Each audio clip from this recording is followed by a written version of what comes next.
I'm the man, yes sir, that killed the bear barehanded so the people won't forget it.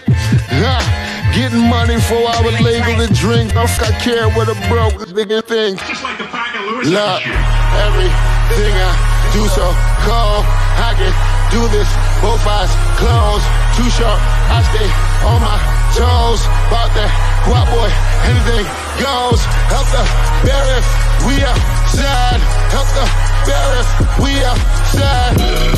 Still tipping, baby, nothing changed. We still grinding over here, yeah. Still sliding through my own lane. Shorty, nothing funny over here. Dollars rain everywhere around me. Dream to get money. Made it through the storm, living sunny. Dreams came true, now we eating. I got more dreams to chase, gotta reach them. Trying to put a team together like the Hunger Games. Everybody grinding cause we all came from hunger pain. Late Ill Kid at OneYoungsta, hold it down, bringing the Street Geek and Nerd Soul. What is up, my people? Today, all year, coming with another wonderful episode of That's Right, You Best Believe It. I tell you new lies, thumbnails. We're getting into What If, the finale. We'll talk about how the season, all that jazz. But first, thank you to the Patreon supporters, the Cash Appers, everybody that pours into the channel. Every little dime, nickel, penny helps. You know what I'm saying? But we'd rather the kind that folds. Also, make sure to hit that like button, hit that thumbs up, hit that thumbs down. I'm going to have to send Ultron after you. And make sure to subscribe, share it to your folks. Don't be hiding that NERDSoul. So if you're brand new, don't hide this under a bushel. Let it shine. So we're going to get started right over here. We are joined by RJ Nerdy Brew. What's up? What's up? What's up, NERDSoul? What's up, Solargram? Happy to be back. Good stuff that we're about to get into. Yeah. And down in the bottom square right now is the cinematic sorcerer, Solar Gray. Hey, how's it going, everyone? This is Solar Greatest Cinematic Sorcerer, and I cannot wait to get into talking today. We got some stuff to talk about. Magical stuff to talk about there. It's gonna be fun. And we got and by the way, hit like also. and subscribe. Yes. And we got Hannibal Taboo on the way. Soon he'll be rolling through the side door. You know how you go through the gate and you come through the side door. He'll be here. He'll be here in a little bit. But don't sleep. If you up in here early in the chat, you know what I'm saying? Like some of our homies right now, usually Jenna James, but big shout out to Antoine Allen. See you here early in the chat. Usually when Solar comes, Clever Little Vixen is somewhere around. So big shout out to her if she's here. You know what I'm saying? Because she might be lurking up in here. So if you're here, what up? What up? So we have reached the end of the season of What If. Solar, if you could just give me a little 10-second blurb of how you felt when the episode ended. I gotta start with me, huh? All right. Start the countdown right now. Wow, wasn't expecting that. Okay, yeah, saw that coming. All right, that's kind of cool. All right, well, there's the shot. All right, we're gonna do this. All right, yeah, but what now? He wants beer. All right, so yeah. Okay. No, but where are you at? All right, cool. Where are you at? All right, I can deal with that. Okay, very nice. Wait a second, which one is that? Is that the movie? Is that earlier this season? And that was pretty much the summation of this. Did I leave anything out? I'm just... As you can see, the finale hurt the little guy right here. Oh, man. RJ, if you would, how you feeling about the finale? When the last frame played, how are you feeling? I was like, not too shabby. I was like, I'm glad that everything came around full circle. I did feel like, wait a minute, Gamora, what is this about? That took me out of the loop. But I stayed with the story. And I like just the callbacks of everything that we followed throughout the season. I think Party Thor was a little bit much for me. He was very overconfident in his abilities. And he was just a lot of the... Yeah, I know, but he was the butt of the joke in this one. Okay. I didn't like his youthful personality. He does have a lot of arrogance, but I just didn't like how Party Thor was probably one of the wackest episodes. Fair. Pretty much in this, I kind of felt that it was a lot. It was lackluster from what episode 8 was, because I felt like episode 8 was a major turning point. But this was a quick way to wrap it up. But I did like how everything weaved together for the conclusion. And I like the end too, where everybody got left off. So I think it was a solid finale, but it didn't blow me away. All right, what up? Shouts to Jenna James up in here. As far as this, when this ended, while I was watching it, I felt a certain way. But when it ended, I was like, I feel like there's an hour-long version of this that got chiseled down. It's like I was watching, I was like, we're really moving along. Like I feel like episode 8 and 9 were both hour-long episodes that got chiseled down like crazy. Because when I say abridged, that finale felt abridged. Bruh. It felt super cliff notey, and there was many questions that we'll get into. But I was just like, the big name what about this and what about that? And hold up, it's done. Okay, that's because when I looked, I was like, this seems like it might be a little short to wrap all this up. Like, it seems a little short, and yeah, it was only like 35 minutes. So about that. All right. Well, yeah. RJ. It wasn't my favorite. No. Okay. Yeah, RJ brought up a really good point though, that pale in comparison to the one that's before, but that's kind of TV nowadays. The penultimate episode is like the one to tune in for. That's like, yeah, yeah, yeah. And then the ultimate episode tends to be like, and tune in next time, you know? So all the good story development happened in the previous one. Yeah. But It's tough. Like even Jenna James says, I think it was a great couple of episodes. What they did with Ultron was very interesting, and What If is a cool show. I don't have a problem with Bettany or Spader not voicing Ultron. My problem is he didn't sound menacing enough. He didn't sound like a threat. The reflections in his Ultron voice aren't as interesting. And that is something that is it. He didn't sound dangerous, and like Spader sounded dangerous. But we have now been joined by the one. Here comes and trouble. the only. Oh yeah. Hannibal Taboo. Introduce yourself. Say what's up. What's good? What's good? I apologize for my tardiness. My name is Hannibal Taboo. I'm the writer of Project Wildfire, which will be in comic book stores November 24th. Also the writer of False Flag with illustrations by DeMar Douglas, available for free through the fall, every False Flag Friday on operative.net. I'm the head comics reviewer at bleedingcool.com, and I'm on the iHeartRadio podcast Nerdorama with Mo and Tawala every week. And thanks for having me. So, Hannibal, you're here. In about 10 seconds or so, how did you feel when the last frame ended of the finale of What If? I said 2 words: thank you. I got a thorough entertainment experience that I realized was not an episode, but the last part of a movie, a very long movie. And I think I'll benefit more from watching it straight through instead of watching it as chunks. But yeah, my thought was thank you. Word up. So I will say in that way, there were a lot of things that I thought were very cool on episode 8 and 9. But I feel like we left a lot of meat there just to meet the time constraint. And I know budgets be budgets. You froze up a little, bro. Yeah, we lost a lot of that. We don't know what you're doing. Yeah, about this episode, budget's a budget, and then all right, cool. So I don't know what they're gonna do to make that happen. This is what happened, y'all. All right, Ultron is already trying to stop me. Yeah, so I'm gonna go back through this because he's a hater. All right, from the bottom to the top, he's a hater. Basically, that checks out.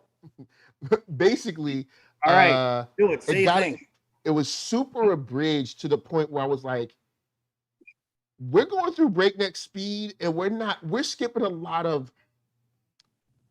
Similar to what I think was a problem for me with Black Widow, and to some extent Shang-Chi, even though I had other issues with that, is now that we're rolling, it's like Marvel's like, hey, don't worry about character development. We just here, let's go. And I'm like, I get you, but these are also supposed to be alternate versions. They just met each other. We're just kind of like, I feel like we rushing.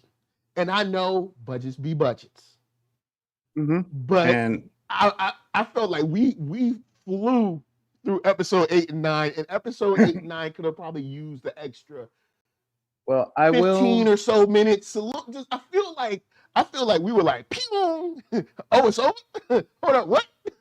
And now, I will agree with you that this episode, in relation to the story, could have used about another 5 to 7 minutes of character development, conversation, that kind of thing. That 5 to 7 minutes that easily could have been cut out from all the jokes in the Marvel Zombie episode. If we take that and stick it on this one. Yeah. And just give, because Thor had a couple of jokes.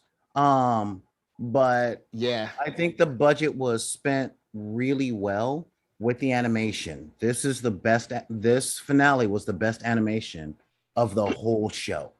Right. Oh yeah, the animation was on point. Yeah, I mean, I don't even notice animation most of the time, but when it was the girl power Captain Britain, Captain Moscow beating up on Ultron with the 2 shields, it was just so smooth. That was great. It was funny. When it was like, like, okay. that was funny. I You know. literally laughed. I was like, dang. Yeah, I have they not ragdolled seen that man for like 2 seconds. Yeah. Yeah, it was very indicative of the Captain America Winter and Soldier. Bucky fight in Winter Mhm. Yeah. Soldier. Mhm. Yes. Yeah, it was amazing. And I'm like, oh wow, it's like they're beating up Tony Stark, but not. But I still it gave me the warm fuzzies, just like I had at the end of Civil War. And just again, the smoothness of the animation, the color grading on this one. And it was really nice that they weren't fighting an entire legion of clones that you could do stuff in PG-13. Ultravision felt like a threat. He felt like an Avengers level threat where it took all of them just to fight him, not all of them fight. Gotcha. Like, we went to a fighting game versus a beat 'em up. And that was something that was really necessary for a lot of these things. So, I know and- RJ had something you wanted to say. What was Yeah. it? Again? Yeah, just in line with the animation, when Doctor Strange put the ruin spell, the protection spell on them, and then how the spell had different like armor for the characters. I just thought that was really great attention to detail. And they showed it break. Definitely. They showed it being worn down, and that never happens. It's like, great. look, I put a shield on you, and then, oh well, I guess the shield is done. Every time they took a hit, they went back to that magic animation, and I was impressed. I'm just like, that's where the money went. And I was thinking about you. I was thinking about you. I was like, this is his time. It's the sorcerer's time. This is his time. This is your day. Everybody got their time to shine. Don't get me wrong. Doctor Strange had the moment in the episode that I laughed out loud one-on-one.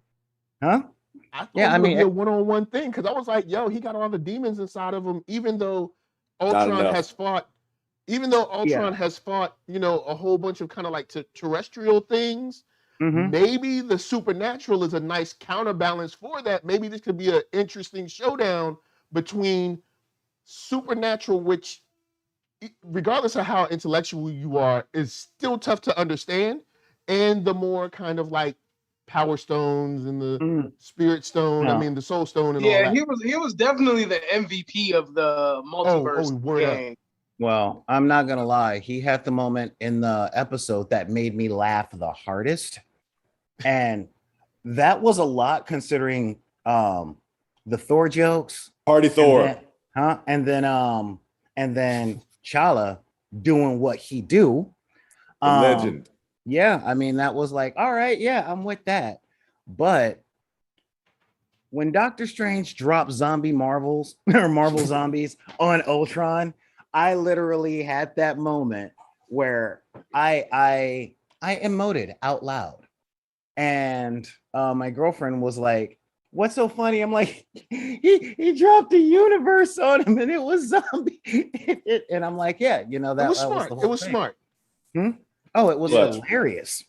It was super hilarious. But in all honesty, I think, and this is thanks to the medium of animation, this climactic fight scene really gave the type of fight choreography and climactic sequence that most of the movies are trying for, but they just can't do it because animation mixed with live action, we all see the big CGI fight, but everybody got their chance to shine. Everybody could be a little bit more than physically capable. You know what I mean? Like, if you take a good look at everything that like Natasha was doing, Widow should have died. Yeah, I know that's what I'm talking about. That cynical eye that's going. I was like, she's still just regular human, right? Like when she got thrown, was it the explosion she got thrown from? It was something she got thrown from, and I was like, she got thrown super far. I'm like, can you at least have her limp a little bit? Like, I'm just saying, like, she's just regular human. She ain't got the heart-shaped herb. She ain't got the super serum. She ain't got magic. She got a motorcycle, all right? Is it time to start talking about our problems with it? Is it time to? Is the love fest over? Can we talk about our notes? One more thing. I'm gonna throw it to the homie Antoine Allen, who said, this series was like Marvel giving us a free taste of the new product before they started serving. LOL. I wish the Watcher put back on his mighty. Mighty Morphin suit. But okay, you got to do what you got to do, which I thought would have been interesting if he got in the fight with them, because when they had zombie Scarlet Witch, I was like, this is the perfect. Yeah. I was like, this is the perfect time to tag team them, and they just like didn't do that. And I was like, you better stomp him out. Like this ain't no time to do a fair 1 versus 1. All right. It's like, look, Wanda got him. She got some powers, cool. Now I'm gonna jump in. I'm gonna tie him up with the octopus or something, with the demon octopus, and then watch her come in and punch him in the face or something. Like, but they just stood there and was just like, all right, cool. We gonna be all honorable. Nah, bruh. Nah, okay, you know what that really was? Love Fest is now over. Okay. Well, we got questions. If the love fest is over, then let me step it, because I immediately know that the fact that Watcher stood off to the side, and that was truthfully another one of Strange's. There's only one way to, there was another one of those, right? Gotcha. As always, and I literally said aloud when it happened with Kill Panther, curse your inevitable yet completely predictable betrayal. Yep. He looked at that head like, yeah. He's like, I know what to do here. And it was like, we know, I know you, Eddie. I know you. You know what he looked like to me? When he was observing that head, the Ultron head, it looked like he was somebody who recovered from whatever substance abuse that they had, and that was the temptation that was there for them. And he was like, man, just that one hit. That one hit. Yeah, that is, with that particular moment, when I saw that, I'm like, no, why are you calling him? Why? No, he's gonna be what we know what's gonna happen. Why are you calling him, Mr. Watcher? And now you know why. Yeah, because it's in his character. Oh wait, sorry. Ugh. All right. But that was. But I definitely want to say, with this episode, there was just a tiny note on my end. It was a not very pleasant thing for the Watcher to assemble the Guardians of the Avengerverse and then go grab some popcorn. That was not cool. After the last episode, he should have been in there. If you could hire some white folk to go do something, hire some white folk to go do something. Let them work. Let them go out in the field, pick that cotton, come back when there's some cotton available.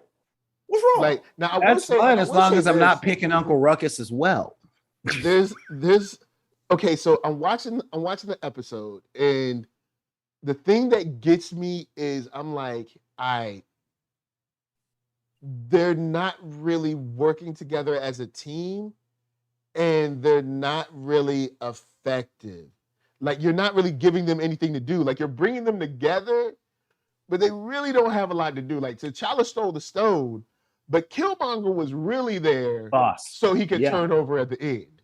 And the Party Thor was kind of just there to just be like a joke, which is a problem I have with Marvel sort of in general, but it's a small thing, but it's a nagging thing, but it's a small thing. It's okay. Marvel isn't the only one that does this. Hollywood does this. When they don't know what to do with a character, they're like, let's just make them dumb, because aren't dumb people funny? Zappers. I mean, I guess I can't really dog Marvel when everybody does it, but it's just, Well, let me, because I haven't gotten to my note. First of all, Party Thor is not dumb. He's irresponsible, which is a completely different thing. Party Thor. We got the real Party Thor. If you sit, there he is. If you sit Party Thor next to any Nobel laureate, he will know more than them, because he's a space god from Asgard. He will absolutely be smarter than anybody. The difference is he doesn't care. To quote the immortal philosopher Homer Simpson, just because I don't care doesn't mean I don't understand. That's fair. And that's That- the real key to part of it. What the reason and what I really liked about I'll get to my note in a minute because you got me back on something else. Nobody was there to work as a team. This was not a cohesive team. This was not the event. What they were was sent to throw and plink the hit points off of his thing like a Street Fighter meter, plink the hit points off of Ultravision's thing until they could get him low enough for the stones to be taken off and stuck in a Stephen Strange warp with Kill Panther's betrayal. That was always the plan. Yeah, It didn't have to be good. So kind of run out the clock Bolt until we could get Arnim Zola in there. just like Infinity Gauntlet and just like Endgame.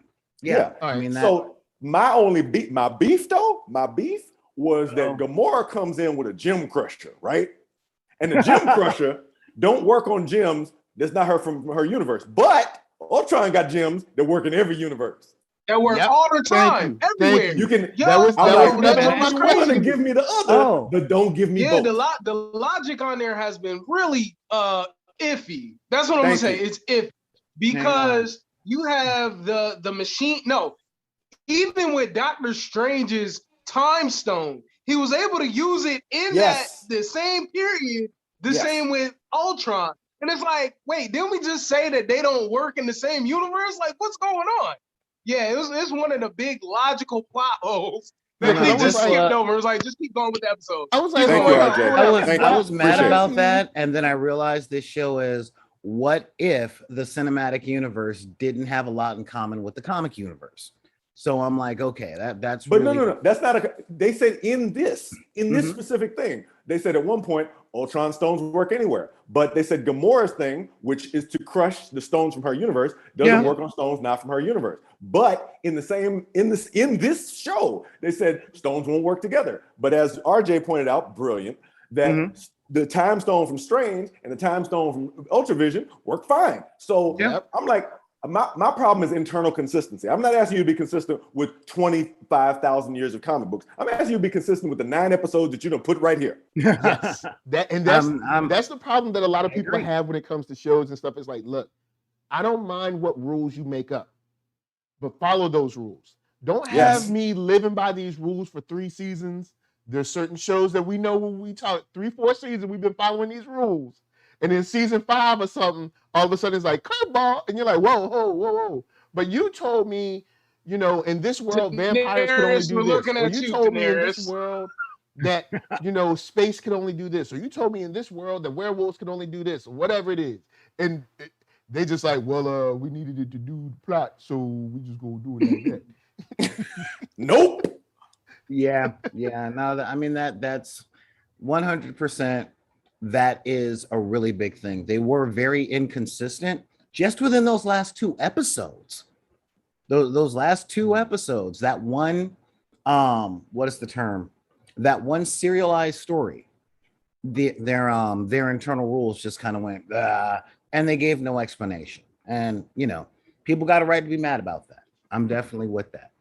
The more and more I think about this story, just this last episode, there were a couple of things that kind of made me go,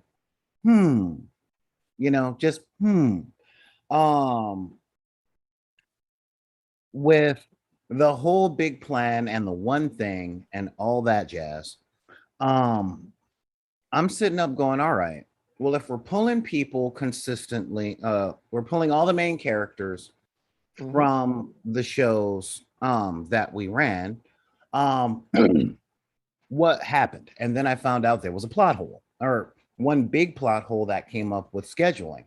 So my big question is, why didn't they show the Gamora and Tony Stark one?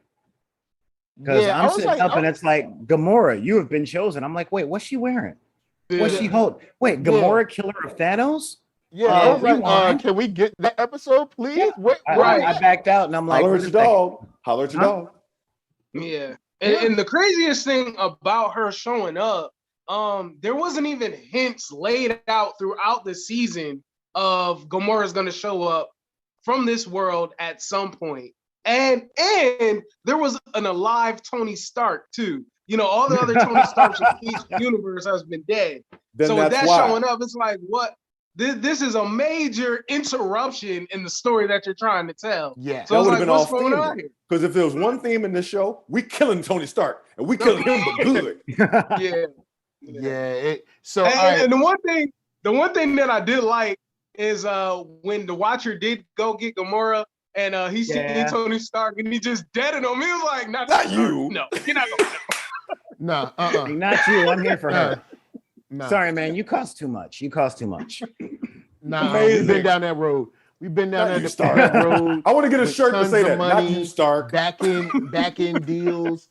We've been down that road.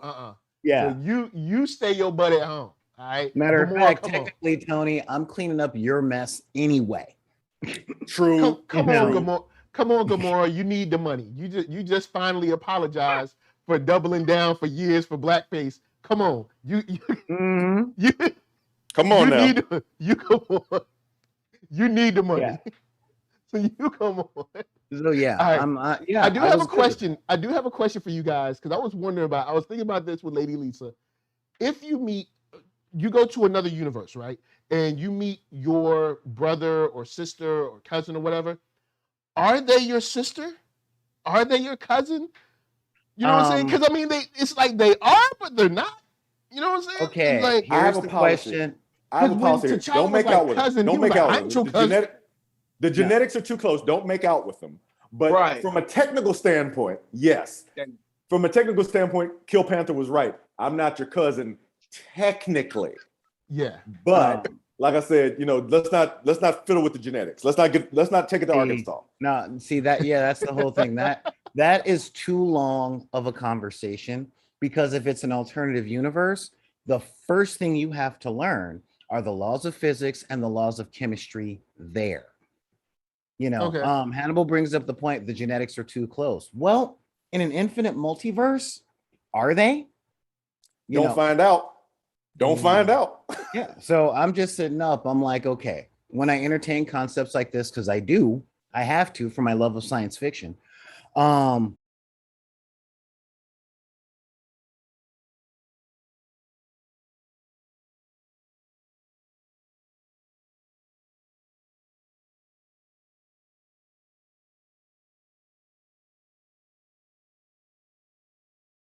Are they trying to kill us? Are they trying I to guess take I us gotta out? cast another thing. Man, look, we're gonna have to get these spells going. All right, let me see. All right, cool. Look, for anybody who stayed on for a couple of seconds, you know what I'm saying, and kept it real with us. All right, look, we know. All right, Ultron is already trying to take me down. You know what I'm saying? Trying to He take got to me out. Facebook earlier this week. Trying to take me out, trying to take me down. You know what I'm saying? But don't worry about that. Don't worry about it. We're gonna be all right. Like we gonna be all right. We gonna, you know what I'm saying? We gonna make it. We ain't gonna let them stop us. Ultravision don't want this man to speak his truth. Yo, look. What is a crash if not colonialism enduring? You know what I'm saying? That's what I'm saying. Like, can't nobody take my pride. Can't nobody hold me down. All right. Oh no, I've got to keep on moving. Oh my God. That's all I'm saying. They try to stop us. They tried to stop us. I thought I told you that we won't stop. I thought I told you that we won't stop. Take that. Take that. I'm looking at the dashboard like, what's going on? Ultron, you tried to hurt me once. Then you're going to try to take me down? They can't stop us. I'm just saying. We don't use the algorithm. The algorithm uses us. Actually, We've been hoodwinked and bamboozled. He's not wrong. He's not wrong. He's not particularly wrong. All right, so guys, now that y'all had a chance to run to the bathroom and everything, come back, make a little sandwich, whatever. Now we here. All right? I'm about to say I didn't do that. So, Solar, as you were so eloquently laying it down, we were cut off. But I'll pick back up real quick with a comment.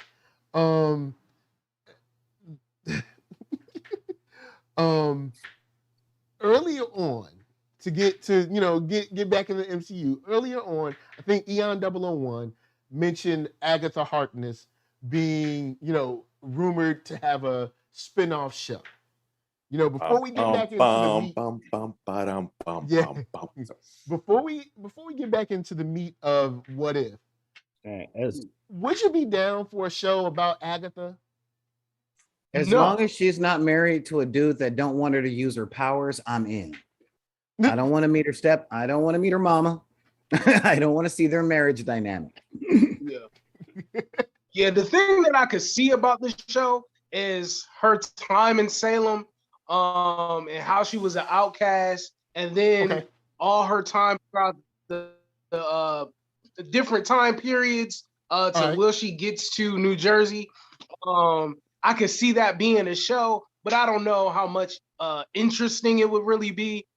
She's a lesser tier character. I know how important she is to the Richards boy, or Franklin Richards, whatever, in the comics. But other growing in the MCU, I don't feel like it's necessary. But they're gonna milk whatever cow that they can get to.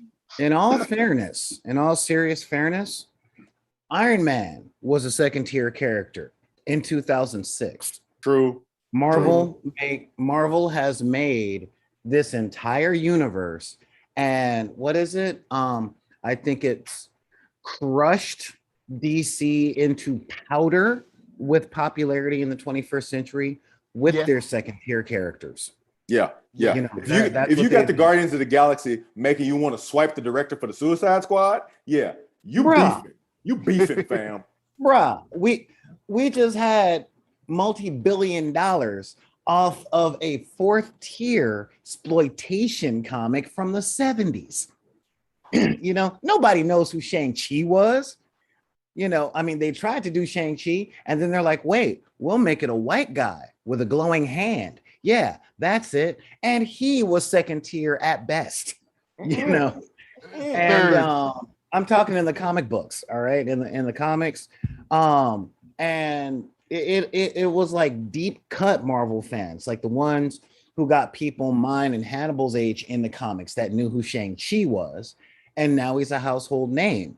So doing the same thing with Agatha, all right, I can see them giving a shot. I mean, we're getting an Eternals movie, y'all. Now Eon 001 says, come on, Agatha and Iron Man are way different. Has Agatha even had a mini series? There's D-list, and then there's Z-list. Let's stop. I'm sorry, Eon. I have to correct you, because when Doctor Strange needs a consult, I agree with Eon. Agatha Harkness. When they need to get a whole bunch of magicians to build up in a major way, it's Doctor Strange, Agatha Harkness, Brother Voodoo. They holler together. They have a colloquium. Well, don't forget Damien Hellstorm and Madam Web. Thank you. And they stunt on stuff that makes Tony Stark pee his electrified metal electrified drones. So bars, for bars. Me, everything that you're saying about Agatha, all the hate or whatever, I guess I hear it from some people, but all I'm saying is, if they come in with a theme song that slaps, ain't nobody gonna hear nothing else. Because that's what we're here for. The culture wants the music. Eon says this is like a Pepper Potts movie. I'll pass.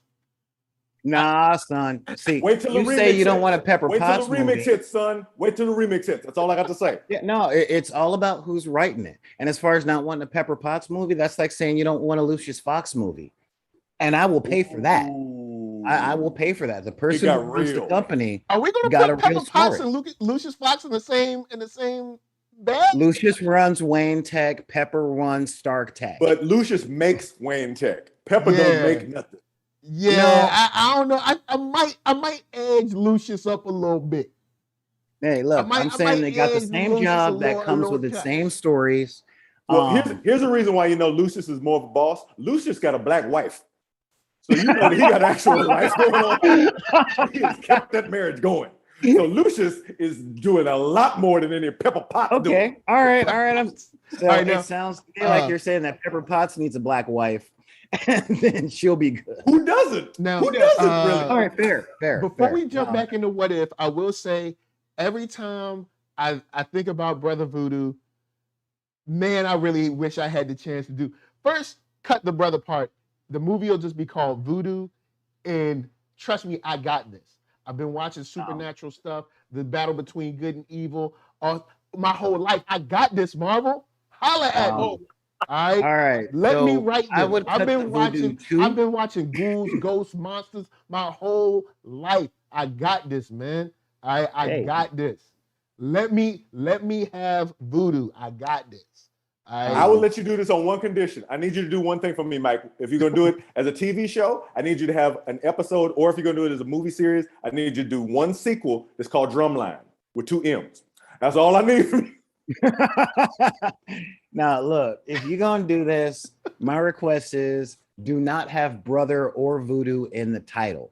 Use the man's name and only put some set respect it. on it.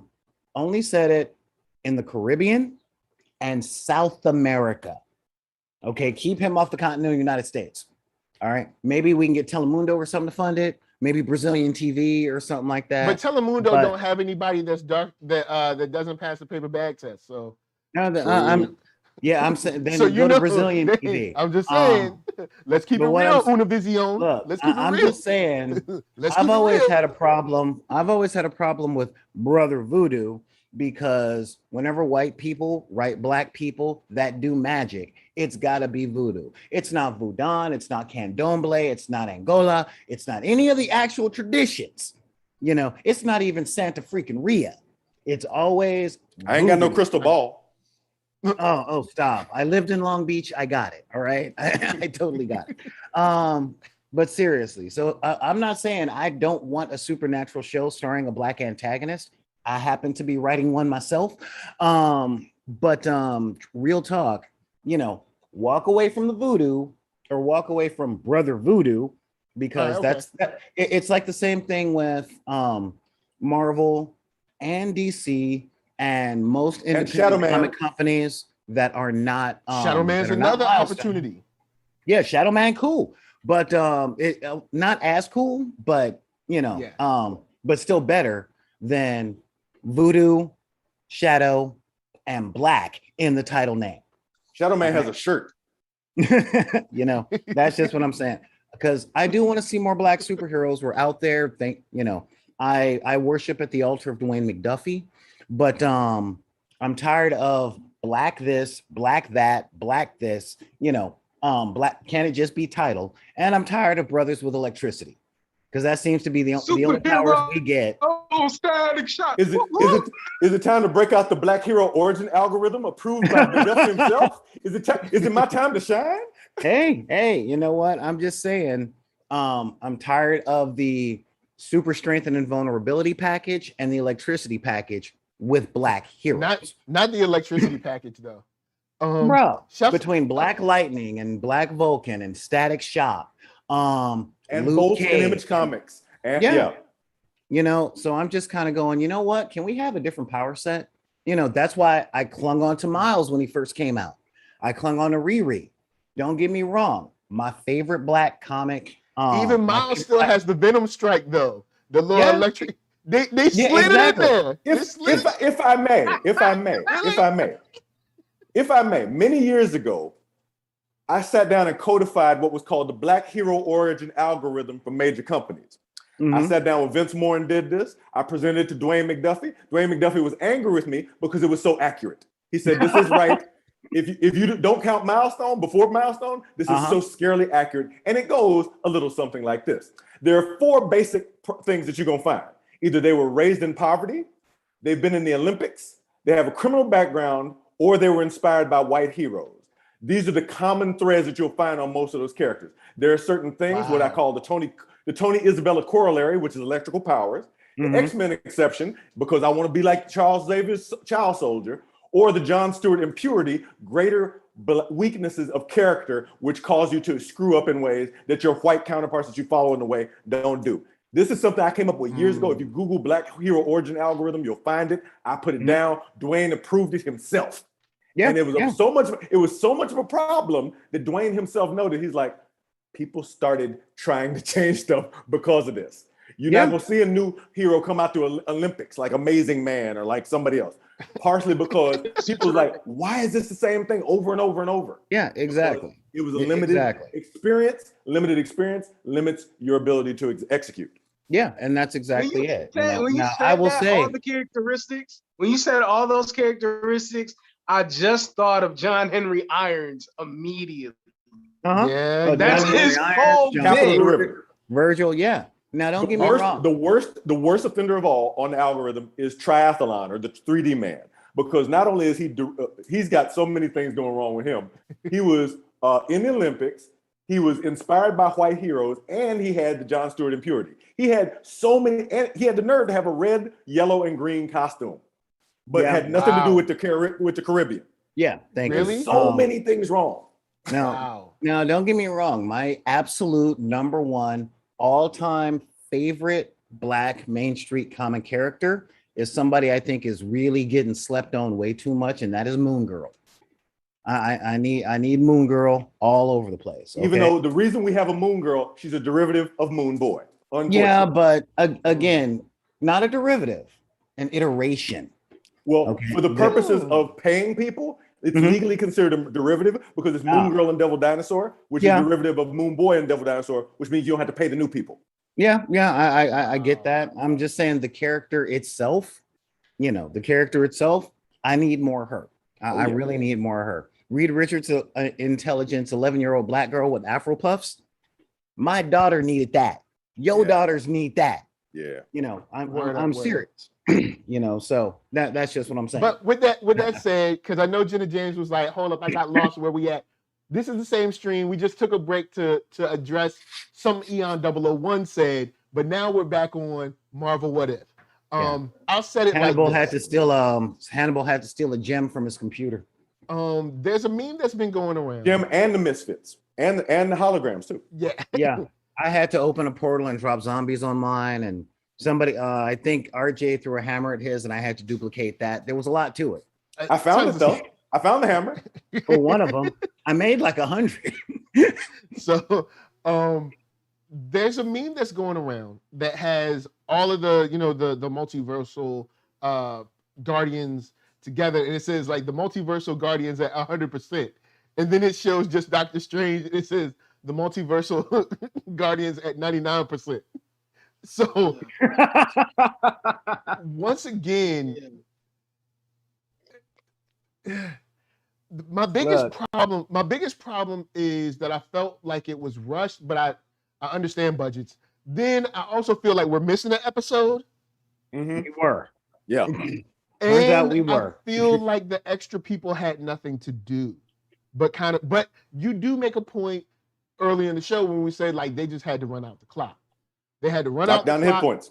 and then run out the clock because I'm like, what are y'all doing here? Like, we need somebody a little bit stronger. No diss to Black Widow. I know she got her fans. I don't get it. She wasn't picked. She showed up. She wasn't picked, remember? Yeah. She did. She wasn't picked. That universe. Yeah. She was just Matter of there. fact, she didn't even show up. The climax of that show, she did not go to the climax of that show. The climax of that show came to her. They popped up. All right, we got to get this the thing. Audience need to know. The audience need to know. Solar's joke was top tier joke because it came back around. Love the callback. Love the callback. Full circle. Round of applause. Another thing I noticed from this is watching this finale made me realize how much I didn't like the pilot episode or the premiere episode because it's so straightforward in its retelling. Because of course I like what ifs to change more than just one thing. Like I like similar to kind of like T'Challa's episode where like tons of stuff were changed. Like you change one thing, it's the butterfly effect or whatever you want to call it. You change one thing, like tons of stuff changed. It was a bigger ripple, and this one was just like kind of like a retelling. I was like, oh, okay, cool. So basically, you just put her where he was, and nothing else changes. Cool. All right. We killed the Red Skull with tentacle porn. We killed the Red Skull with tentacle porn.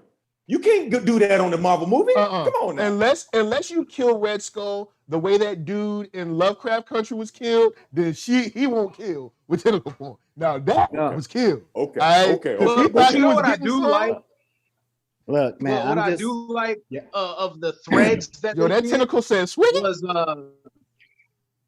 I love how Captain Carter, I love how she addressed that was the same tentacle that evil Doctor Strange had that she already encountered.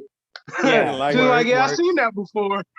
He was what? No. You know, that should, like, again, within that 7 minutes that I was talking about that the show needed for character development, there should have been a wait a minute, we had a conversation, something like that between Captain Carter and Doctor Strange, you know, because not only were they all pulled from previous episodes, but there were other things that were brought about. They didn't just pull the character, you know. Doctor Strange with the tentacle thing, Peggy Carter should have been like, whoa, hold up, can I trust you? Because I got history with your arm. You know, Party Thor. Party Thor, I mean, you know, he you know, let's just say the biggest thing that took me out with Party Thor is when they went to his world and he's fighting all the Ultrons. I was like, great callback. But when the Watcher grabbed him, it was just like King Kong grabbing the white woman, and he was screaming. And I was like, no, like that was a horrible joke for them to do. Like, why did they pull that out of everything and all the goofiness that this man could do? They were like, this was appropriate. I was like, oh my god. Like, I don't know. I Party Thor like can do to think no of wrong. it like, well, I love him. I'm just like, you know what? It's your turn, white guy. See how it feels? See how it feels when a giant hand that you have no control over comes over and grabs you? That part. Yeah, that's what redlining feels like. No, you can't live there. No. What happened was the Watcher said, oh, I'm going to put you to work. You're strong. You're not going to die. I'm going to grab you out and I'm going to put you on the ship and ship you to where you need to do. Work for me for free. I'm not paying you. And you're going to love it. Your name is Platt. And you're going to do it for another 1,500 years. Break. Your name is Platt. We calling you Kahari. That's your new name. You Kahari. Now get out there and sing some of those old Asgardian spirituals. You know, I mean, seriously.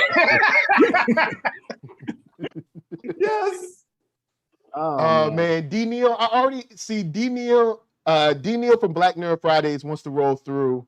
I already sent you the link though, man. Come roll through. You know what I'm saying? We're getting another guest. Quick. You know what I'm saying? Like roll through. I already sent you the link. It's on IG. Okay, so do we want more of What If? Or do we want more? Yes. Because part of me is like, is that a fair question to ask since we haven't talked about the post-credit stinger? Yeah.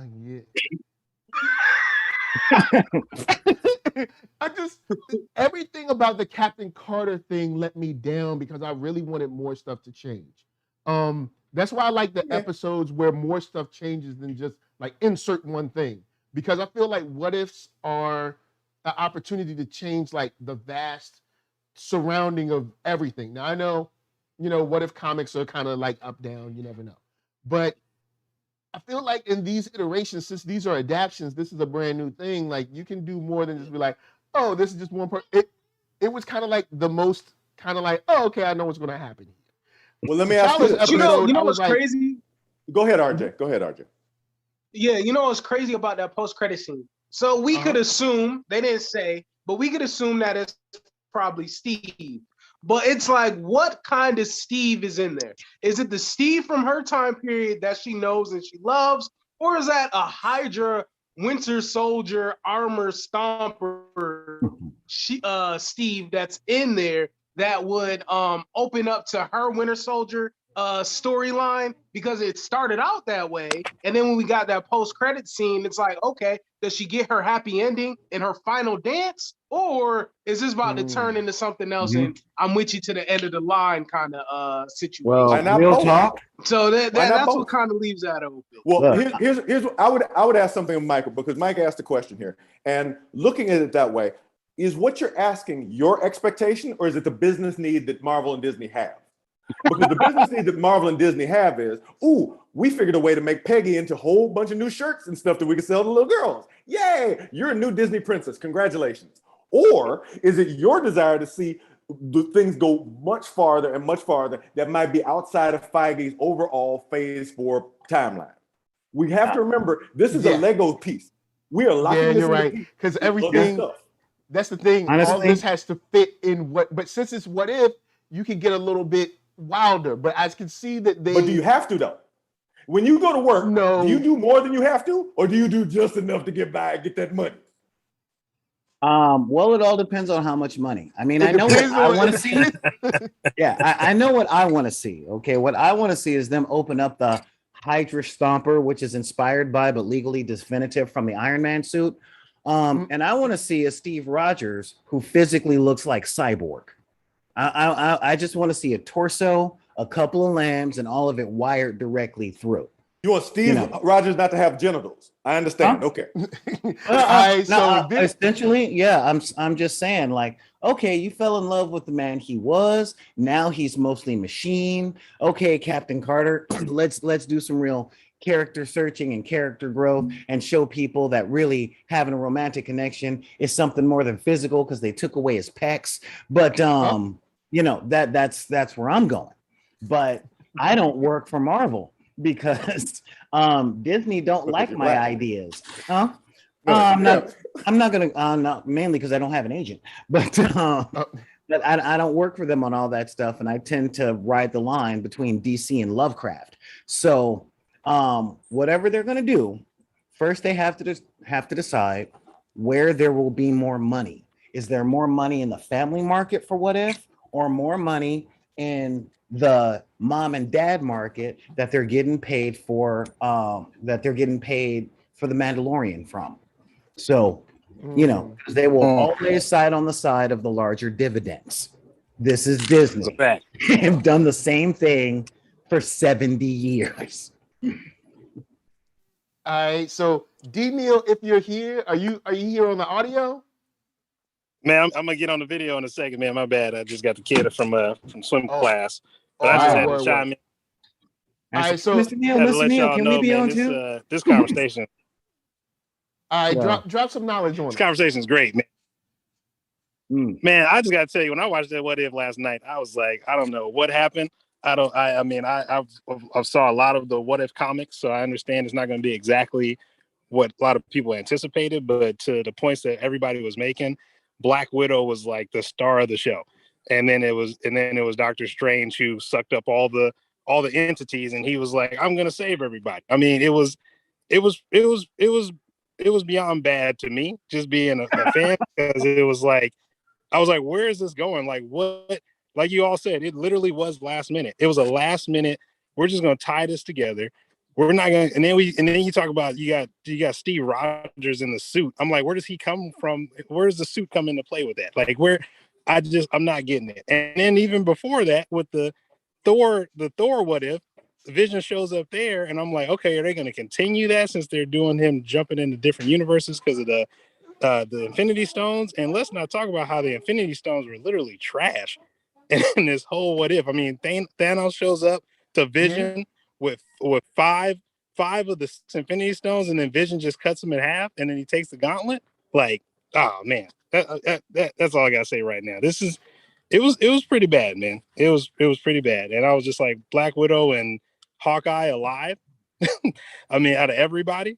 I mean, they tried to explain that during the way, but I was like, I don't know. I get the feeling that you're holding something back. That was a great callback. I felt like that was a great callback to the Age of Ultron comics for them to try to just adapt it into the show. That's why I enjoyed that very much with him showing up. Just for them that we already know that they have a established relationship, and it just makes sense for the MCU. And then putting in those elements from the Age of Ultron comics, because Hawkeye is the MVP in that comic. So I felt like it worked. And he was the MVP in that episode as well. Sacrificing him.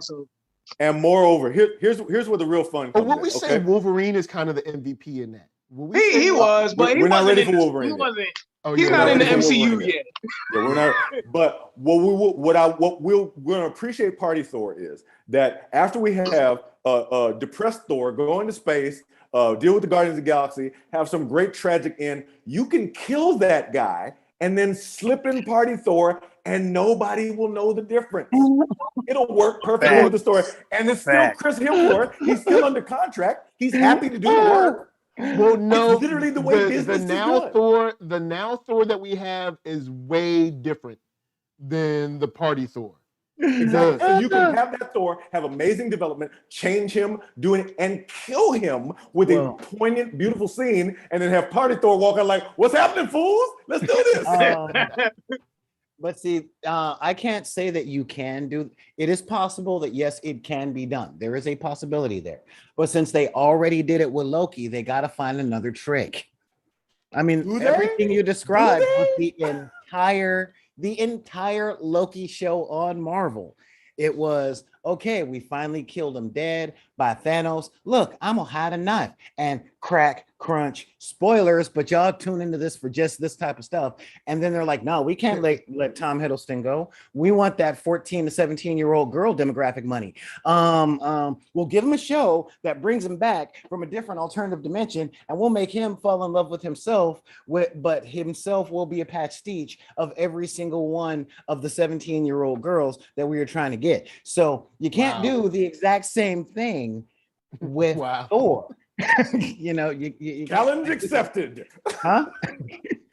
Disney would say challenge accepted. Yes, I mean, that's what I really liked about this episode is that how the episode started off with all the cliffhangers that we had throughout the season, and it was like, yeah, we're gonna end off like this. For example, Potts and Shuri, and it's like, yeah, we're gonna team up, and then when we see that, they're running right to Killmonger to stop him. Like, even though he got yoinked away, I love that they were introducing those conclusions throughout the season. Yep. And then when it comes to Doctor Strange, I felt that it was a very satisfying ending where he took all that guilt that he had within himself to make penance, to be like, I'm just going to oversee this pocket universe that I created.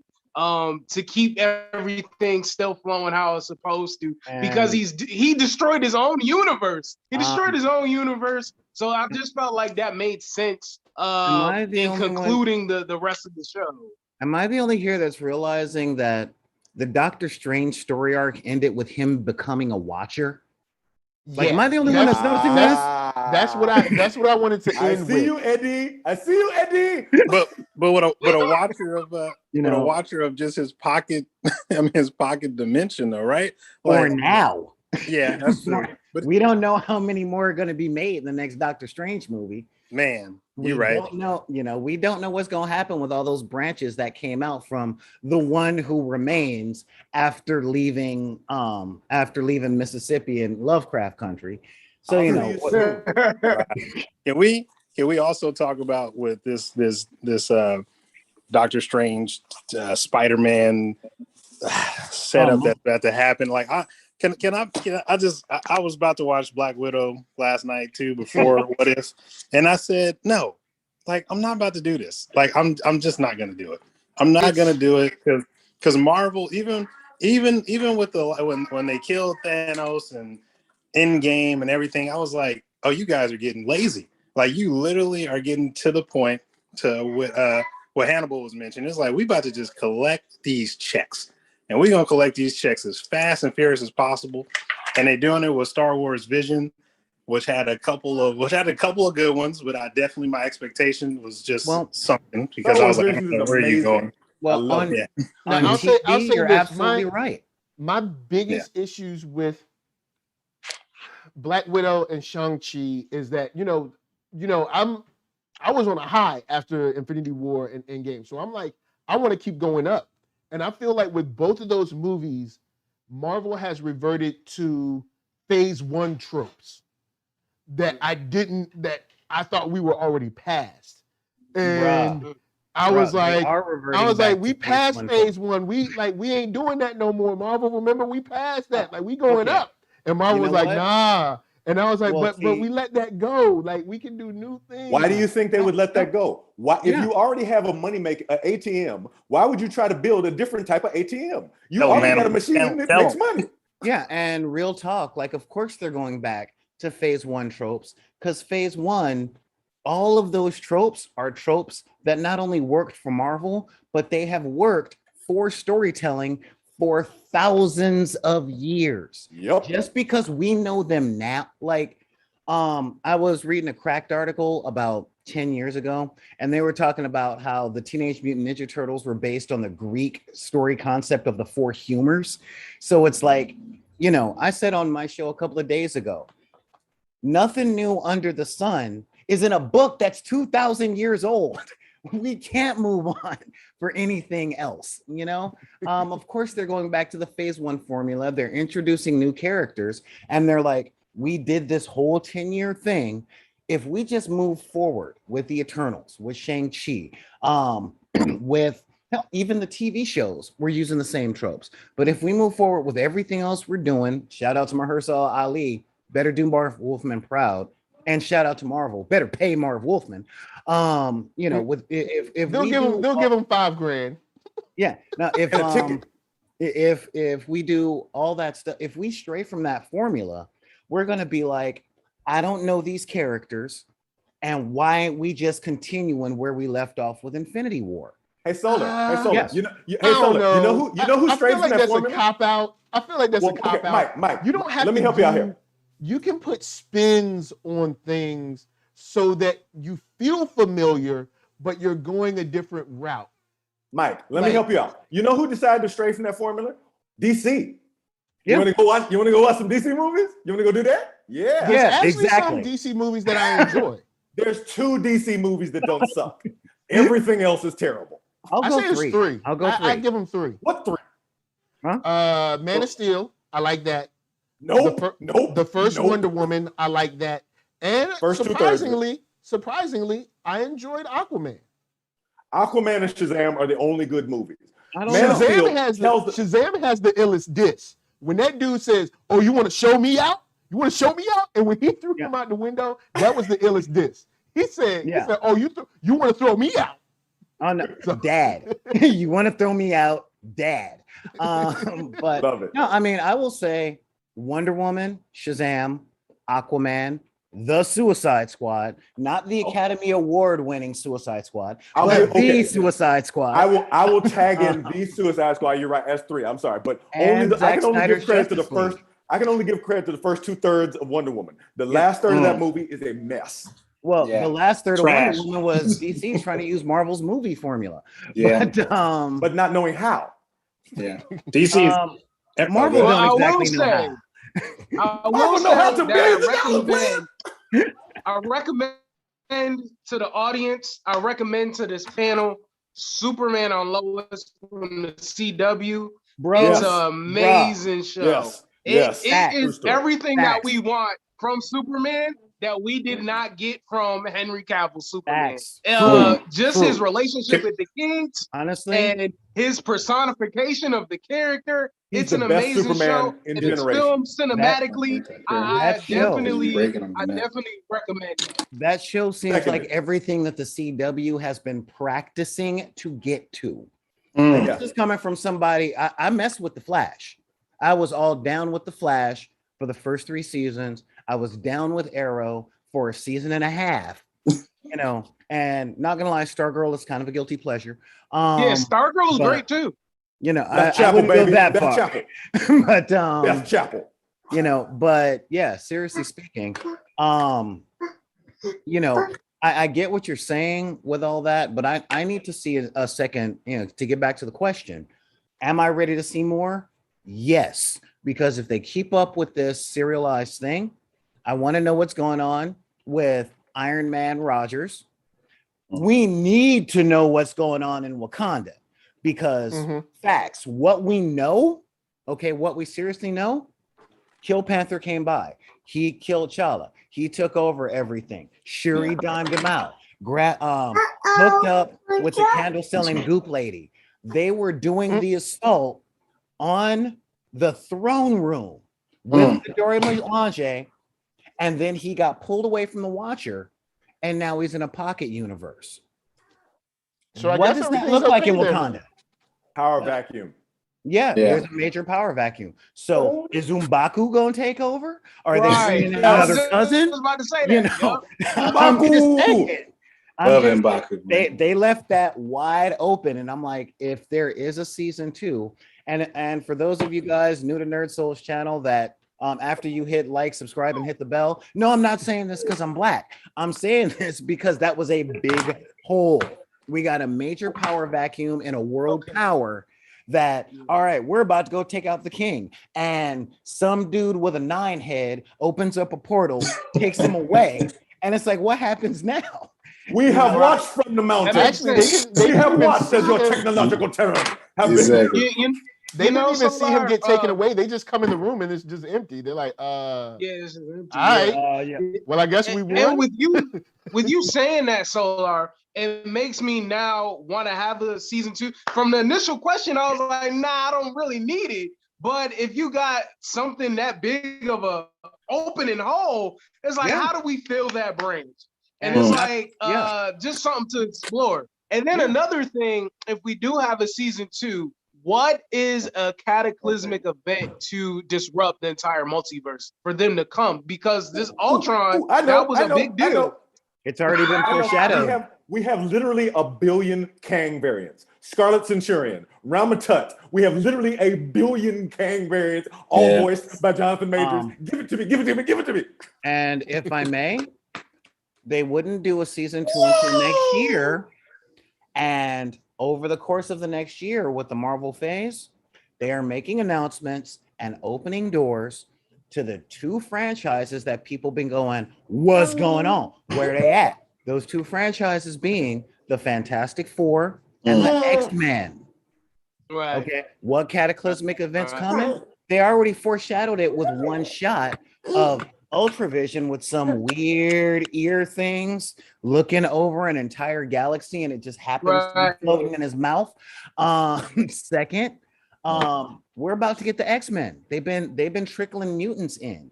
So to answer your question, what cataclysmic events? I don't know.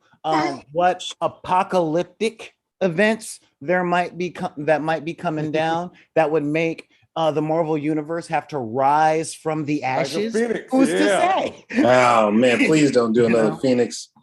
Well, see, the thing much is, as- I would much rather trust Marvel proper with Phoenix. The only thing is, Phoenix has been done like what 2 or 3 times in a bad way, where like now I don't know if I care about the Phoenix because You don't. Stacy. because Oh, Jean sorry. Grey Sorry, I was just never came out. really my girl in the first place. Look, I'm just saying, So- how many of Peter Parker's girlfriends got to fall from someplace high? Okay, Lordy Lord.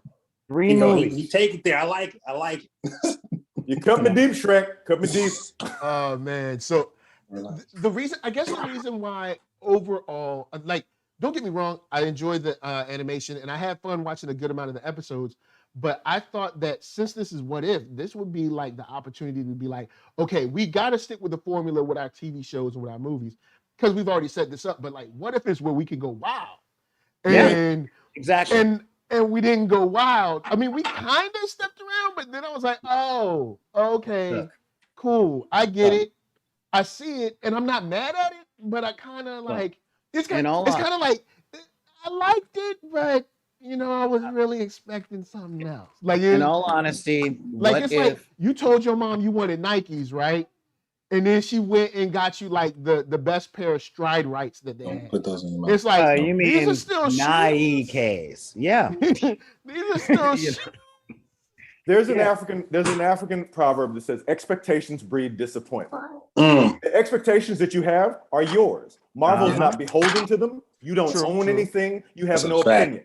So they're going to show up with stories they came up with to have a bigger business plan over decades. Yeah. And their And- experience says, we made how many billions doing it our way? we ain't gonna Yeah. start making your Burger King burgers, player. Yeah, Get this tell Big that Mac to the haters or of shut Carol it up. Danvers. Hannibal dropping straight to Yeah. Hannibal, man. Now- That's why I wanted to get on the show, Yeah. man, because you And was see- just dropping straight like I they don't I give a damn. get you, Well- but the whole purpose of like marketing and everything they do is to raise expectation, to raise the hype.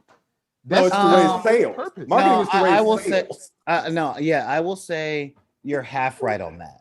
They raise the hype, but they're not aiming for the people they already got. That's It's a fact. like the devil in the movie Crossroads, where the old man is like, "Don't take the boy, you can take me," and the devil's like, "I got you." So what we gonna do with all this? That's what Marvel really looks at it at. But Yeah. what if is the most brilliant thing that the comic creators at Marvel came up with, because and this is why I know if they're smart, this show is going nowhere for one reason, and that is to field test potential talent. That's what it's always been. Okay. What if is the show and the comic where they go to the pitch meeting and they sweep the floor pitch meeting. and they pick up these things going, all right, let's give it a shot. I mean, it's really dangerous for any company like Disney to throw ideas against the wall and see what sticks with $500 million movie to appeal to an American and Chinese market. Okay. But $10,000? $10,000 for a 30-minute show, and then we see how the hype is going? Should we hire him, her, them? Should we, should we give this story thing a shot? And this is why I'm pretty sure this show ain't going nowhere. They tried it with the Netflix show to see, I don't know, are people really going to care about Daredevil in the same universe as Thor? And come season 3, they're like, oh, people do care. I might be able to do something with this. Here's the best case of it. Solo, you make a great point. Here's the best case of it. Here's why Marvel doesn't have to change anything. Here's why Marvel's doing exactly what they want. Because for free, they have gotten an hour plus advertising on NERDSoul without paying for it for the last how many weeks? True. For free, without any form It's a of paying symbiotic you. relationship. They're getting let's just say one of the symbiotes is getting a little bit more. One symbiote is getting way more. Yeah, way more. So, Marvel is like, no, I think we're doing exactly what we need to do. And every time we start to think, should we do something different? We look over DC and we're like, nah. Yeah. Okay. So using that same model, so the DCEU, if they're going to bring in Darkseid, I think that, help me out here, guys. Help me out. I'm trying to get some other good movies out here because I'm pro comic book movie. Okay. Black Adam's going to be. I think Black Adam's going to be. Oh, Black Adam looks like it's going to be fire. And this is coming from somebody who accidentally watched the Jungle Cruise. Like, oh my God. Accidentally? Nah, ain't no accidentally about that, man. Nah, you clicked on that. I had a friend. I was in a Zoom meeting with my friend. And it was in the background. And it happened to be on in the back. Yeah. And I'm just like, are you watching the Jungle Cruise? He's like, yeah, check out a couple of things. And I found myself enjoying things when I was looking at it. And I'm like, unless I hear Dwayne "The Rock" Johnson telling dad jokes and talking like this, that's true. I don't know if I want to see that. And then I saw it and I'm like, man, they did it again. The Rock is a genius. The Rock is amazing. He is like, he's the person that, like, I was like, damn, why you got to do some of these movies? But then if you just want to sit back, I know the money, but if you want to sit back and just watch The Rock actually, even though people are probably going to be like, he's not really that great an actor, he can make a movie like, come on. Like, what was the movie with the fault thing in LA that he was in? And like, come on, man. Like, San Andreas. San Andreas. Like, that was not, and I didn't even watch it. I just saw like the ending, and I was just like, the Rock knows that I am the movie, and whatever movie that he's in, and so he was like, all he has to do is just a tad bit of acting, and it makes it like, oh, that was good. Look, in reality, he did a Saturday Night Live sketch where they described it as franchise Viagra. All you gotta do is plug him in, and it's going down. Come on, because now. money, man. The Rock is so charismatic. He's just fun to watch. So as long as the movie is, decently put together, like competently made, the story doesn't have to be the best. Because I'm not. You just like hanging out with the Rock for an hour. Yeah, no, True. I'm not going to disagree. Or as much as hour and a half, I something like that. as much as I think that he's not the devil, he is a higher echelon demon. Vince McMahon has put out some good freaking entertainers. Okay, there was a movie about 12 years ago called Coffee and Cigarettes, where they had it was a artsy fartsy film, but they had celebrities meeting at a diner that had a full cup of coffee and an open pack of cigarettes on the table, and they just drank coffee and smoked, and it was fun and it was interesting. And I would watch 5 hours of The Rock and John Cena just drinking whatever it is they And drink. Stone Cold, telling stories, riffing on each other. Stone Cold. Give me Stone Cold. Yeah, And that's seriously. the bottom line. You know that man's doing like a full-on beer, like Man. literally like a full-on beer. Like he's Stone Cold. I just wanted to get 2 cans of beer just to do that as a kid because Stone Have Cold. y'all heard the Tide commercials with him and Ice-T? Yes. No. I gotta watch it. They're radio ads where it's Ice-T and Stone Cold Steve Austin hawking detergent that you can wash everything in cold water with. I'm just like, Stone Cold is why an am I entertainer. enjoying this so He's much? an entertainer all day long. Ice Exactly. cold. You know, and I mean, But to get back, yeah, like seriously. So yeah, The Rock's charisma, he can sell just about anything. We're looking forward to Shazam or to Black Adam. That's gonna be fire. Especially when there's the inevitable crossing between Shazam and Black Adam. I am hoping against all hope they bring in Naboo. I'm on the fence about Carter Hall. But if they're really heading down this mythology, I'm really hoping they bring in that Naboo. already. I think they already booked that. I think they booked that. Yeah, That's in it's the Black Pierce Adam. Bronson. Yeah. Yeah, really? Pierce Bronson is going to Yeah, be okay, that Dr. already. Fate. Okay, you know what? I'm in on. Well, Pierce Brosnan is Naboo. If they bring in Dr. Fate later, as long as Pierce Brosnan gets the voice over the helmet, then we're looking at good stuff. You know, we're looking at DC finally catching up, or Warner Brothers DC finally catching up to Disney Marvel. I don't want Catching to. up. We got to wait Yeah, I to don't go want to to say catch up. catching up. I'm saying catching up to the plan, not let's the be progress. honest. Like, okay, let's be honest. Like, let's say that Black Adam is a fun hit because people are gonna go see The Rock regardless, right? The problem that happened is that now you don't have Henry Cavill as Superman, and when I was watching the Justice League and then Justice League Unlimited Cartoon Network, like that is where you can't lie, like that was Justice League, the animated series, like that's what DC. It's so messed up right now. Could have been Aquaman. I'm not even gonna lie, like. Dude that played Aquaman, I don't even remember his name. Jason Momoa? Yeah, Jason Momoa. It's like, yeah, but I was like, no, it's like what DC doesn't do well.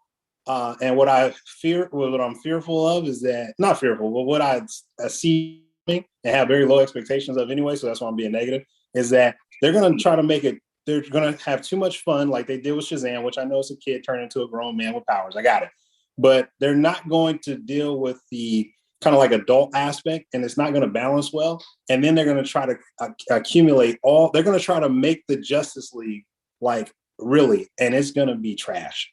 Well, and it's just going to be horrible. I mean, they're still going to make some money because you got DC diehard fans, but it's going to be trash. Look, I'm gonna put this out there just because of the point that you just made. Okay, DC, when it comes to Justice League, is caught between a rock and a hard place. A rock that they can smell cooking, and a hard place. Right? The rock that they're trapped behind is Marvel.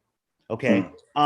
When you brought up what you brought up, the first thing that hit my head is, oh my God, we've gotten to a point where we know somebody's age by which Superman they like. Wow. Okay? That's true. I mean, that's true. Because I come from the school of Reeves, and that was my Superman. And I'm talking George Reeves because he was the first one. Oh, snap! Wow. When I was a kid watching the black and white serials growing up, but then Chris Reeves came out. Yep. And I truly believe that he could fly. And, even when I was watching the cartoon in all of its glory, supervised by Bruce Timm and Dwayne McDuffie, I was waiting for him to say, no, don't do it, the people, even once. you know. But then we got your generation who's all about the cartoon. As soon as anything in the movies came out, they want the cartoon with a pulse.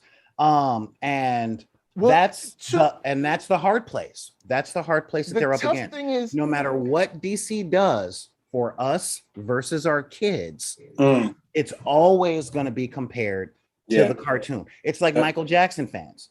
You know, there are those of us who remember Off the Wall, and those of us who remember Black and White. And then there are people that don't know it's the same guy. now it's weird because I like Christopher Reeve. I really like him. But I'm not against Henry Cavill. I don't think Henry Cavill was the issue. They gave him nothing to do. They didn't write.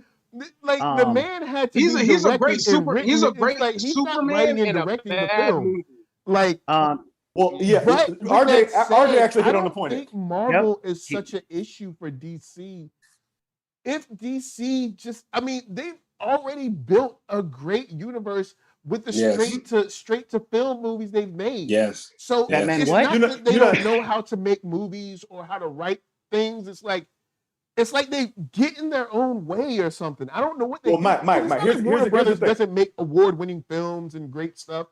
It's like they just like I don't know what happens. Here's the thing. It's like they get drunk and they crash the car.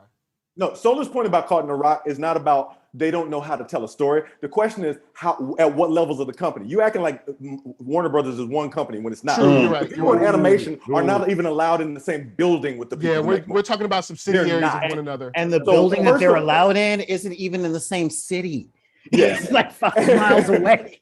So when you look at that, when he's talking about they caught between a rock, every time that the weekend rushes come in to see how much a Marvel movie came in, the executives at DC have somebody walk into their office and yell at them for 3 hours. Yeah. Why are we not making this money? We have the biggest brands in history. Why are we not making this money? Yeah, what's wrong with you? And then that person, and there've already been 3 of that person. We've already gone through 3 of them. Yeah, because we had Kevin Sujihara, we had never forget now that it's a young lady that's up there. Thank you. So that person suffers, gets yelled at, gets fired. A new person comes in and has the same problem. That's the pressure of the rock that he's talking about. And you can definitely smell what is cooking. So when you look at that on one side, on the other side, you have these people with expectations. Expectations that they put on these characters that 1, are not fair, 2, don't fit the business model, and 3, don't fit the money that they have available or the products that they have available. Yes, so this new person who runs into this role is desperate, and they think, okay, I can't get these animation idiots because they've never made any money, and I can't risk my job on them. So I got to go find. Let me find somebody who's made a whole bunch of money. I know this Joss Whedon. He made an Avengers movie. He'll make a Justice League movie. It should be the same thing. It's not. No, it's not. And because of these kind of risk-averse things, the everything people forget how in 2006, when Kevin Feige says, "I've got a plan for 20 years to make all this money with all these movies, and I'm going to hire a guy who is drunk, who bombed out of his last several roles." Talk about it, Hannibal. And they were like, said no. And they don't said, forget Jon what? Favreau. Do not forget Jon Favreau. Thank you, John. Barely a director. Exactly. He had 2 independent films under his belt that did odd. Yeah, there's the a level only of reason they were able to do it. There's a level of it wasn't trust though, Mike. Well, that's the thing. Yeah, it wasn't trust. The only reason they were able to do it Hannibal. because at the time Paramount and Marvel split the bill. Yeah. Nobody was paying the whole thing. Everybody was only paying half of it. So when it hit real big and Disney walks in like, "Oh, we want all this," they're like, "All right, you can have it for 4.4 billion, player. Yeah. Put it on the table, like player." 4.4. And that was chump change. That was chump change at Disney. But to your point, because I'm a big Robert Downey Jr. Fan, and seeing his highs and lows, and like, you know, I used to hate when I watched his older movies. I used to hate that he was that stuck up, privileged white guy as a character, and then also in real life being like a drunk and still being like a halfway undecent person, I guess, from your perspective. But what you're saying about Iron Man, and I think as I was listening to the backdrop of how Iron Man was made and what Disney was like, hell no, Robert Downey Jr., you're out of here. I mean, not Robert Downey Jr., but this was before Disney. Whoever was like, the director was like, I need Robert Downey Jr., and the person literally, it was a battle. Like, no, because He's a drunkard. He went to rehab. We don't trust this guy to show up pretty much. Yeah, but and the thing with DC, Paramount wanted Leonardo DiCaprio because which the would have hottest been thing in the world. Would have been trash. It would have been. I don't agree with. He doesn't have the Iron Man. Yes, the Wolf of Wall Street. He may seem like fit that role perfectly. Leonardo DiCaprio versus Robert Downey Jr. as Iron Man, and I know we can only say that now because we only saw Robert Downey Jr. Okay. So I definitely agree to you on that point. But I'm looking at how DC, to your point about that rock and the hard place, and again, being a kid that I watched all the older Superman movies. I watched the Justice League. What you're saying right there is the same thing because I was a big Witcher 3 fan, and for Henry Cavill to be put in The Witcher and he actually loves that series. CD Projekt Red did exactly what DC executives are doing to them right now. CD Projekt Red's top brass is like, okay, yeah, you're the hottest gaming company in the world right now.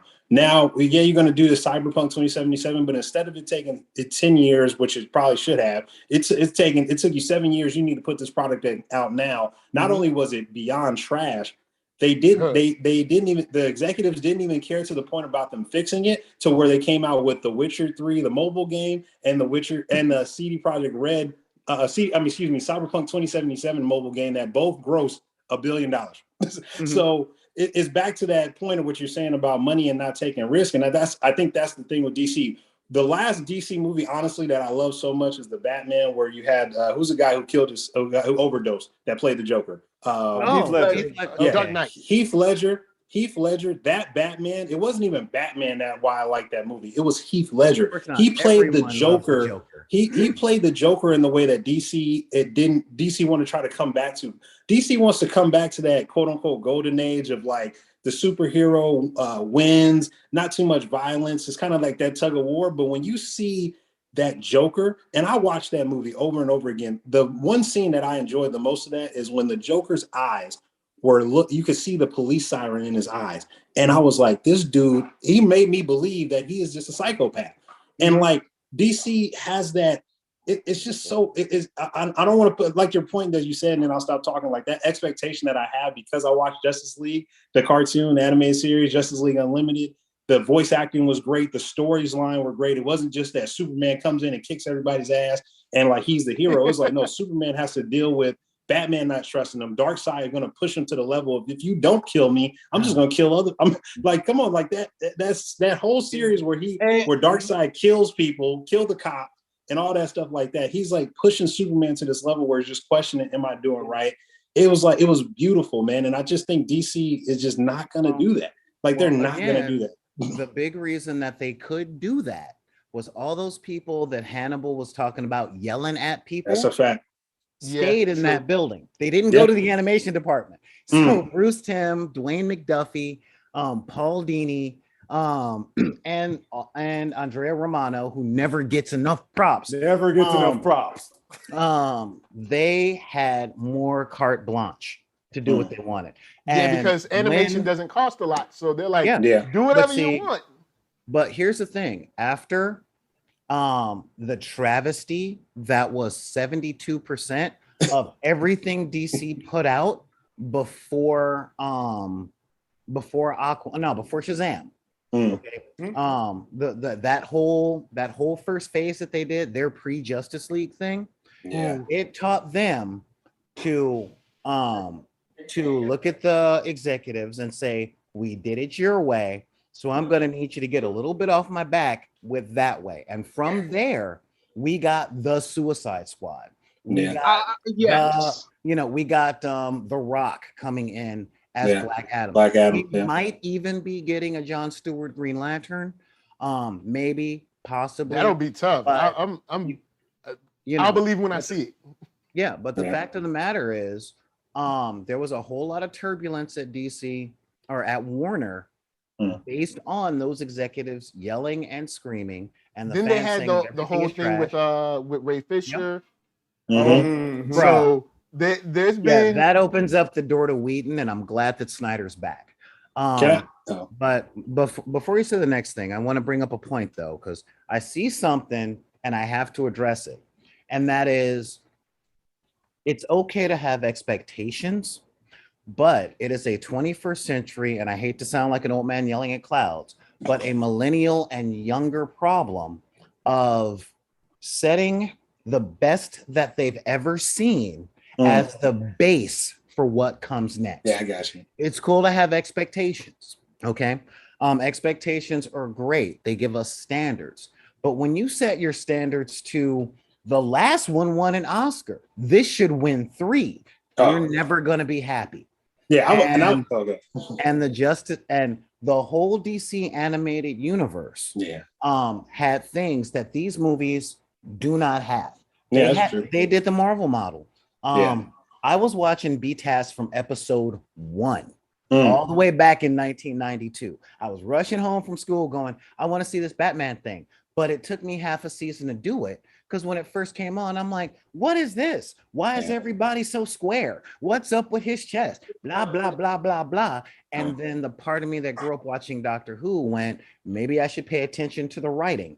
And that show gave everything the leeway for a 30-year legacy. Next year is the 30-year anniversary of Batman, the animated series, in the beginning of the DC animated universe.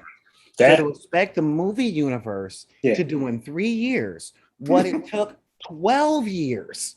I got you. You know, the Justice League with the Magnificent Seven on the animation took 7 years to get. That was the entire run of Batman the animated series, the half of the run of Superman, half of the run of Batman animated adventures. Yeah. And that was where they introduced everything before we got the Justice League.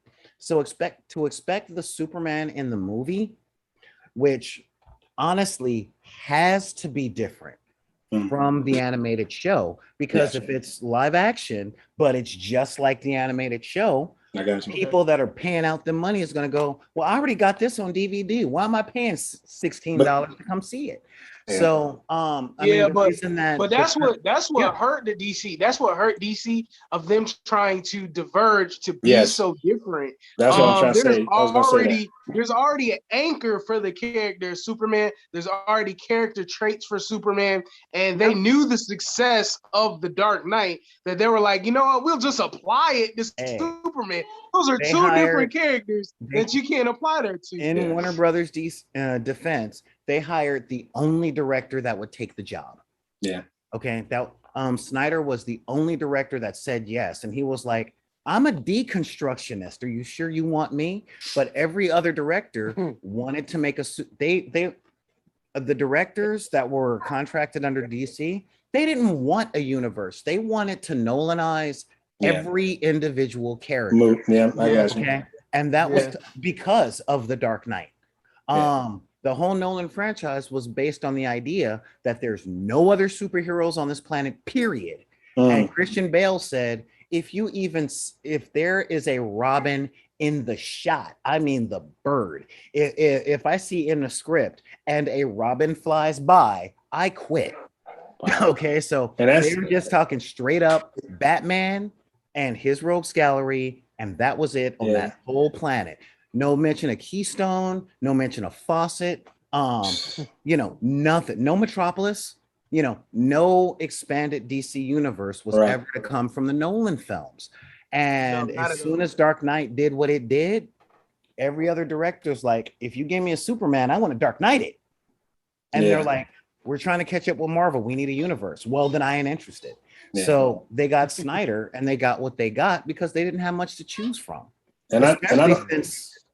Since Disney has those ironclad contracts that are like, if you walk away from our franchise, you either don't work for 5 years or you have to have 5 more children and give them to us for Mickey Mouse Club 2030. That's just how they work. Disney, when you say it like that, you got to respect the gangster. And I mean, that's just what it is. When you got the money and you just push people over, but not only do you push people over, but you show them your product will sell. We will make even if it's trash, you're still going to be considered some level or whatever. But as far as can't agree. expectations, Yeah. then I got to get off because I got to get this Yeah. kid bath. Yes, And I appreciate. Go ahead. With that said, D Neil, because I've kept you guys way too long. Oh, my I know, bad. enjoy your weekend. D Neil, sign off. Tell them where they can find you, where to watch Black Nerd Fridays, all that. Thank you, man. So again, we are everywhere. YouTube, we got TikTok. We got to get Instagram. Everything. It's Black Nerd Fridays with the S. Go to Instagram. Go to YouTube. And again, man, NERDSoul, thank you, man, very much for letting me on here. I heard the conversation in the car when I was just listening to it on the Bluetooth, and I was like, I gotta jump in. And then that's it, man. So thank you very much. I know y'all have been on here way longer than me. And Hannibal, man, everybody, man, I appreciate y'all have so much wealth, and it's so good to talk because I just say, man, I'm just a person that likes to watch it. I really don't do too much of the history unless I watch like behind the scenes or something. But to have you all on this show and constantly breaking down and connecting the dots is something that I think a lot of people, when they think about this imaginary worlds that are created, they're just like, oh, this is just nothing. But when you guys connect it to how the actors feel, the directors feel, how the executives really stand in the way of certain things, and how Marvel does it well, or how Disney just jumped on the bandwagon, or whatever the case may be, man, I really appreciate it. So I'm out of here, man. Thank you very much for letting me even run my mouth. And I'll catch y'all next episode, man. Hopefully I get on time this time. Yes, sir. Word up. RJ, Peace. tell them where they can find you. All right, I'm RJ of The Nerdy Brew, and you can find me here on YouTube at The Nerdy Brew. We talk TV, movies, and everything in between, all while drinking a cup of coffee. I finished mine, so I'm not showing it right now. But all drinking a cup of coffee. We talk TVs and movies. And I'll just love to have you there. And that's what's going on with me. Peace. Word up. Check them links down below. And Mr. Taboo. Thank you so much. You'll find Project Wildfire in comic book stores everywhere, November 24th. Please ask your retailer for it. You will also find for free throughout the fall, False Flag, subversive adventure fiction, which has got illustrations by DeMar Douglas. That is available on operative.net for free every Friday. You will also find my reviews on Bleeding Cool. I'm the head comics reviewer there. I'm the regular comics reviewer on Nerdorama with Mo and Tawala on the iHeartRadio podcast network. And yeah, that's the only thing. The other thing I'm not allowed to talk about yet. So I was about to mess up. Go ahead. All right, Solar Gray. I'm Solar Gray, the cinematic sorcerer, and you can find me at twitch.tv/BID_P Monday through Friday at 3 p.m. And we're actually working on a couple of other shows because it's not like I can live properly without working 7 days a week. I love you, Mom, but you made me work too hard. Yeah, you can find me there. We do all things nerdy, from tabletop role-playing games to comic books to board games to all this talk about the industry and all that jazz. And all of this is to fund our community stuff, to start gaming and comics and writing clubs and art clubs in community centers in disenfranchised areas. So, I'm a middle-aged man. It's time to give back. Gotta give back. And of course, NERD, SOUL, Facebook, Instagram, Twitter. Like, subscribe, all that jazz. You can hit that thumbs down, but if you hit that thumbs down, I want to put you in a little baby crystal inside of a crystal with a man holding another crystal, and then you're gonna be in that one. All right. Then you're gonna be sad for the rest of your life, because all you're gonna be doing is trying to get a stone when another person's trying to get a stone. You'll be stuck there. All right.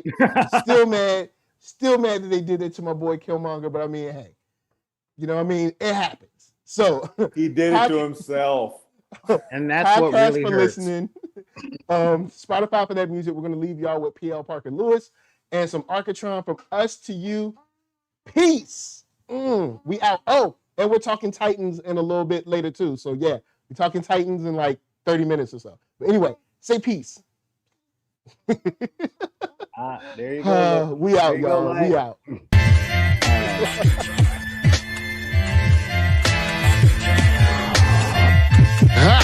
I'm the man, yes sir, that killed the bare-handed so the people won't forget it. Getting money for I was legal to drink. I care what a broke nigga thinks. Just like the Parker Lewis. Look, everything I do so cold. I can do this, both eyes closed. Too short, I stay on my toes. About that guap boy, anything goes. Help the bear if we outside. Help the bear if we outside. Still tipping, baby, nothing changed. We still grinding over here, yeah. Still sliding through my own lane. Shorty, nothing funny over here. Dallas rain everywhere around me. Dream to get money. Made it through the storm, living sunny. Dreams came true, now we eating. I got more dreams to chase, gotta reach them. Trying to put a team together like the Hunger Games. Everybody grinding cause we all came from Hunger Pains.